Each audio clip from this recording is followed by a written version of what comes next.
नमस्कार, मी पंजाब हवामान अभ्यासक मुक्काम पोस्ट गुगळी धामणगाव तालुका शिरूर जिल्हा परभणी. सर्व शेतकऱ्याला सांगू इच्छितो की राज्यामध्ये रात्रीपासूनच पावसाला सुरुवात होणार आहे. म्हणजे आजपासून राज्यामध्ये पाऊस वाढणार आहे. म्हणजे जुलै 19, 20, 21, 22, 23 जुलै दरम्यान राज्यात पुन्हा पावसाचा जोर वाढणार आहे. म्हणून हा अंदाज सर्व शेतकऱ्यांना लक्षात द्यायचा.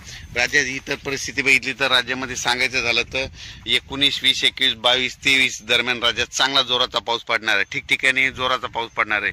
काही ठिकाणी वावणी होणार आहे, कुठं मुसळधार होणार आहे. त्याच्यामुळे हा अंदाज लक्षात घ्यायचा. सांगायचं झालं तर मुंबईच्या सर्व जनतेने एक सतर्क राहण्याचं सांगतो की राज्यामध्ये मुंबई नाशिक या भागामध्ये उत्तर महाराष्ट्राकडे जवळपास 21 जुलै 22 आणि 23 जुलै दरम्यान मुंबईकडे मुसळधार पाऊस पडणार आहे. उत्तर महाराष्ट्राकडे मुसळधार पाऊस पडणार आहे. म्हणून हा अंदाज लक्षात घ्यायचा.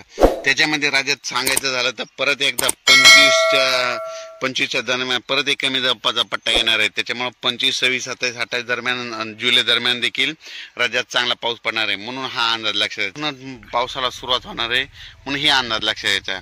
ज्या ज्या ठिकाणी पाऊस पडत वड्याला नाल्याला पाणी आल्याच्या नंतर पुलाच्या फरशून शेतकऱ्यांनी आपण पूल ओलांडू नये म्हणून ही काळजी सतर्कता घेणं गरजेचं आहे. सांगायचं झालं तर राज्यामध्ये म्हणजे 28 जुलै पर्यंत राज्यात जोराचा पाऊस पडणार, ठिकठिकाणी पडणार, दररोज 2-2 दिवस वेगवेगळ्या भागात पडत राहणार आहे. म्हणून हा अंदाज लक्षात सांगायचं झालं तर राज्यामध्ये आता म्हणजे 28 जुलैपर्यंत जिल्ह्यावाईज घेऊ पूर्व विदर्भ